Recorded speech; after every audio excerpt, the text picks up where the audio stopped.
show us much more than music. It's ministry.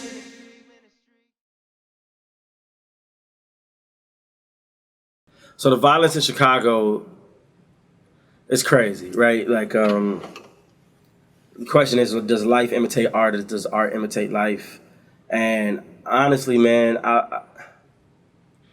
I do feel like a lot of the Chicago artists that have a platform right now, like if you know the neighborhoods they come from and like how many people they know that have died, like I don't feel like it's anymore just people trying to make some money. I really feel like these guys are like trying to express serious hurt.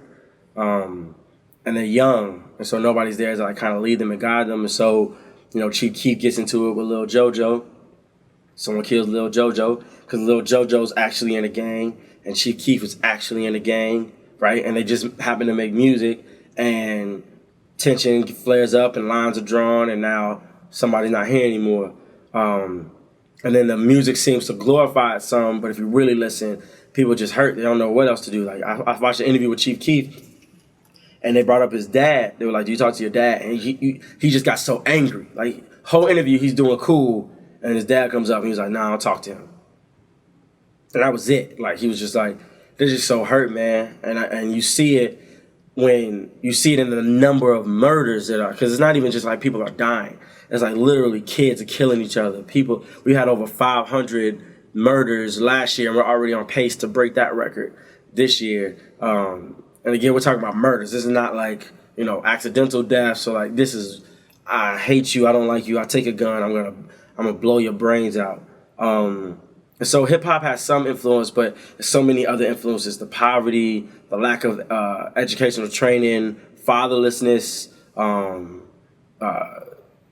just the disintegration of the neighborhoods. Nobody knows neighbors anymore. No one respects adults. And then the music is just the soundtrack that goes along with it. So when you listen to King Louis or Chief Keef or whatever, and it's all about the anger that they feel, and it feeds into the anger you feel when something goes off, then that's what happens. And that's why we gotta be here serving, trying to help them see, the people who listen to their music see, like, the end of this life is only death. Like that's the only hope you have, is that you die and go to heaven. And right now you're not headed that way, and you know it. And you're not happy. Your music says you're not happy. The people who listen to your music are not happy. You got all this money, and you keep getting in fights. You keep almost going to jail or going to jail. People you know keep dying. Like, this is not cool, and you know it. I can show you a more excellent way, and that's the hope of what we try to do. So just pray for us, man, for real.